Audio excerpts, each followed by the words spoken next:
Isekai is a popular genre of manga, comics, and light novels today, and it focuses on characters being transported to another world. In today's video, I want to talk about how you can create an amazing Isekai manga, comic, or light novel that will make your audience feel like they're the ones that have been transported to another world.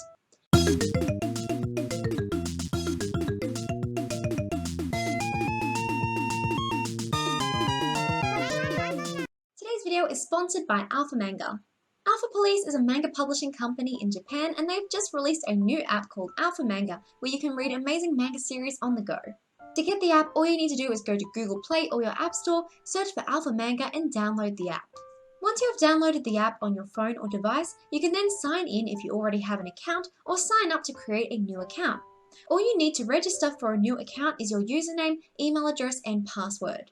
With the AlphaManga app, you'll get to read the first few chapters of any of the manga series for free, and after that you can unlock additional chapters using tickets. The first type of tickets you can receive are bonus tickets. You can get one free bonus ticket every day when you sign into the app. The second type of ticket is purchase tickets. To buy tickets on the app, all you need to do is go to your page and click on buy tickets. The third type of tickets is premium tickets. Premium tickets are given after a user has achieved 10 premium points, which can be achieved by watching ads or achieving a goal. There are so many fantastic series to read on the app, including Tsukimichi, Moonlit Fantasy, New Saga, Gateway the JSDF Fought, and many more series which can only be found exclusively on the app. One of the most popular mangas on the app right now is Tsukimichi Moonlit Fantasy, a manga that was only recently adapted into anime form. The story focuses on Makoto Misumi, a normal high school student who was summoned into another world because of an agreement his parents made with a goddess. However, the goddess deems Makoto to be unworthy of his heroic title and decides to banish him to the deserted wilderness on the farthest edges of the world, far away from human civilization. As compensation, however, she disdainfully gives him the ability to understand all languages except the human language. In a world where the goddess has barred him from being able to interact with other humans, Makoto goes on a journey with many other mythical beings and deities, determined to meet fellow humans again and perhaps change the world along the way. Currently, the manga is still ongoing and new chapters are being released all the time. There's only one season out of the anime so far, so if you want to know what happens next in Tsukimichi Moonlit Fantasy, you can read the next chapters which are exclusively available on the AlphaManga app. The Isekai genre is all about characters being transported to another world through certain means, whether it be through a magical spell, a portal, or through the character being reborn. If you want to create your own amazing Isekai manga, I have 9 tips to help you in the process. My first tip for writing your own Isekai manga is create a world that your audience will want to explore. One of the most important aspects of a good Isekai series is in the world itself. In Tsukimichi Moonlit Fantasy, while Makoto starts off his journey in the deserted wasteland of the world, he slowly discovers a range of interesting and unique places, including an orc village and a town where many mythical characters gather together. In your own Isekai series, since you're taking your audience to an entirely new world, it is very important to focus on creating a world that is interesting and unique, a world that your audience will want to discover.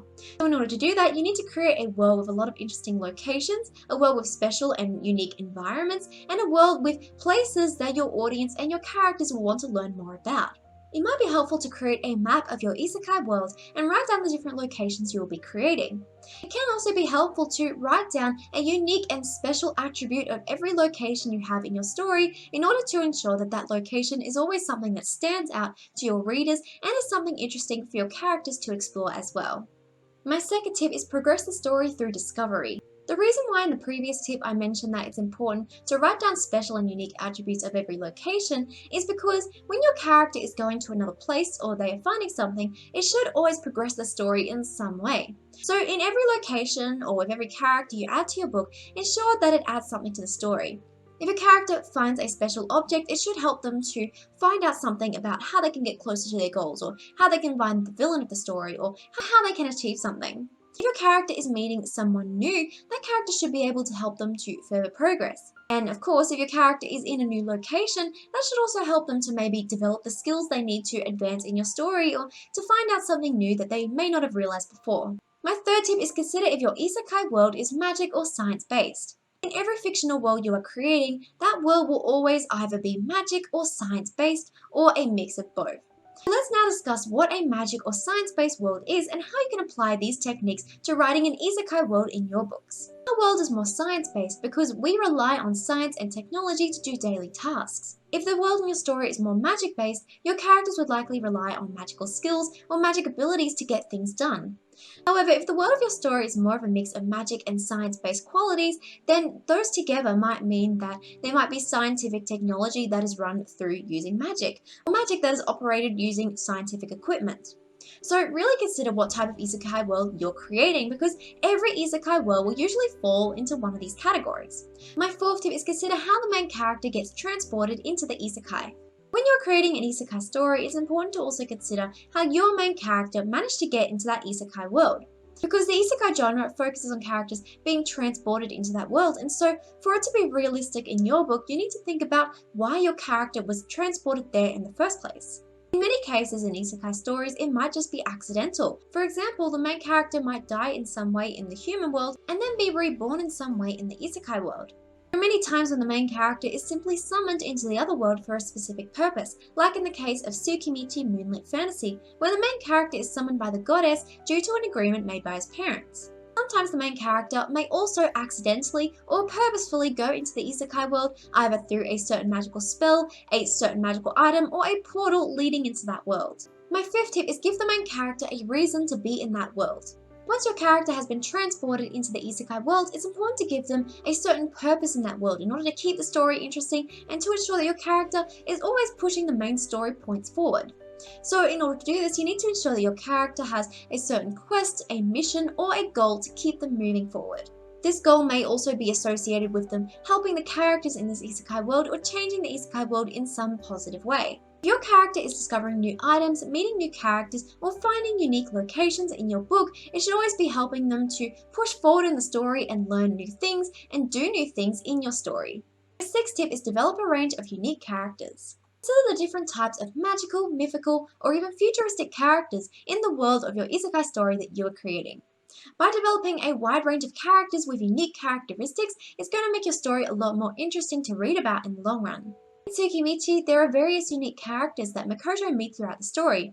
Since he can understand all languages except for the human language, it means that he is able to communicate with a lot of different character types, and it certainly makes it interesting for him to be able to interact and work with so many different types of characters. When you're creating your own isekai story, it can be very helpful to develop a range of unique characters, not only human characters in your world, but characters who are also unique to the isekai world you're creating. Not only this, but when you are developing new characters in your book, always ensure that you give those characters their own unique goals and motivations as well. Every character should have a unique purpose in the world of your book, and that purpose should make them believable and compelling to your audience. The seventh tip is give your main character a main strength and weakness. In order to create a realistic character, it's important to give them a main strength and a main weakness. And by doing this, it makes them a lot more balanced as a character. For example, Makoto in Tsukimichi Moonlit Fantasy has a weakness that he cannot understand the human language. And yet his strength is the fact that he can understand all the languages of all the other characters in the story, and that really helps him to be able to communicate with many different character types. So in the isekai story you're writing, you really need to think about what your character's strengths and weaknesses are. For example, maybe your character is very good at fighting with a sword, but maybe their weakness is the fact that they aren't very good at communicating what they're going to do before they do it. In another example, maybe your character is very confident and good at communicating with the people around them. However, maybe their weakness is that they trust people a little too easily. So really consider with every character in your book, especially the main character, what their strengths and weaknesses are and how that can make them more balanced as a character. My eighth tip is consider your main character's growth over the story. Characters should grow and change over a story, and your main character's character growth will be one of the most important aspects of your book. In order to keep your story believable, the events your main character experiences should change and help them to develop as a character over the course of your story. When your character has to go through hardships or lessons, it should help them to change in certain ways, to maybe get stronger, or to maybe understand the people around them, or to maybe understand themselves a little bit better. So with every experience you create in your book, consider how that might change your main characters in your book. Consider what lesson there is to be learned for your characters and how that can help them to really develop over the story. When you're creating your isekai story, consider who your character is at the start. What types of qualities do they have? What are their strengths? What are their weaknesses? And what are their traits? And then look at who your character might become by the end of your book and think about what kinds of strengths and weaknesses they might have and what traits they might have. Because over the course of your story, your character should be able to change and develop into the character they are at the end of your book. And it can make that character more realistic when they become stronger over the course of the book and when they learn certain things that can help them in their journey. My ninth tip is consider how your character can change the isekai world. After your main character has accomplished the main story goal or the quest, consider how that might change the isekai world in your story for the better.